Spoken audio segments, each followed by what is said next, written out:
I have deep and profound ties to Minnesota. I was born in Minnesota. I grew up on Minnehaha Parkway. My first news job was in Rochester. My dad's family is all from here, so I have, generations of people who I've known in Minneapolis. My name is Phil Johnston. I am writer-director of Ralph Breaks the Internet. We are at the Uptown Theater. We're screening the Midwest premiere. This is the second time anyone in the world will have seen this movie. I really wanted to come back to Minnesota to share the movie with my family, my friends. It's been 20 years since I worked here, and it's bananas that I'm sharing this movie now. I started as a news reporter, worked all over the Midwest. I started at CARE in 1998, and I started coming to movies a lot and realized the more I watched independent film in particular, the more I was falling in love with that as a medium. I left CARE when I got into Columbia's Master's Filmmaking program in New York. Order!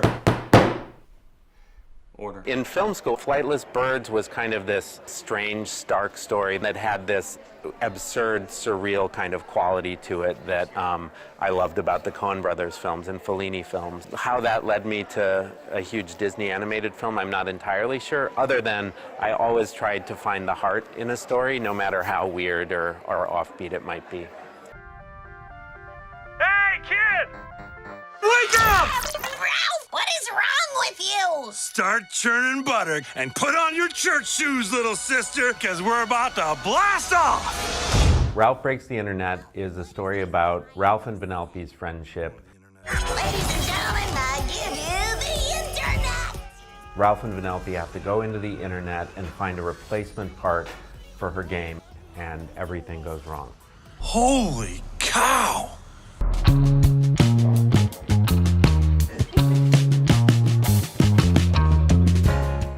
It's been fun to talk about the movie, particularly now that people are seeing it.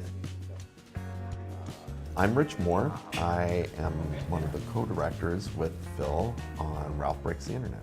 Disney Animation Studios doesn't usually make sequels. They're not really known for them. The reason we wanted to do a sequel is because of the characters, that we wanted to spend more time with them, because we love also the people that voice these characters, John C. Reilly and Sarah Silverman.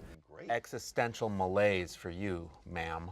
Existential malaise, got it.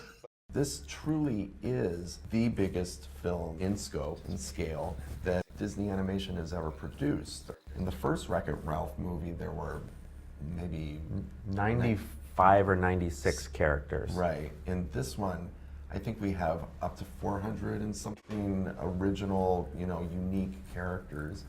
Not to mention well over 1 million extras. Right. Like if you zoom in on a shot, you would find 1 million extras, 1 million of those little internet cards. The technology allowed us to go really far and really big on this one. Take me to a website that's super intense and really nuts. I'm proud of the movie because it's funny and it's big, but more than that, I think there's a simple story about friendship kind of at the core of it. I think it's good to talk to families and kids about relationships in a real way, that friendships take work, marriages take work, raising kids takes work. And while this is a big, fun, funny movie, I think ultimately the emotional core of it is the thing I'm most proud of. Wow! We have lived with this movie largely in our heads or within our studio for the better part of the last 3 years. And so with it coming out, it's like sending your kid out into the world and hoping people love your child and hoping your child doesn't run into a wall or something, It's really exciting and also a little terrifying.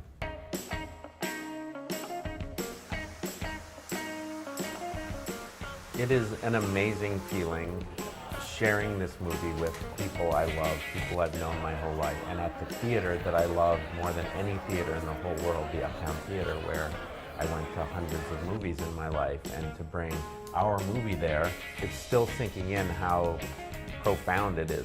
It is my honor now to say, sit back, relax, and enjoy the show.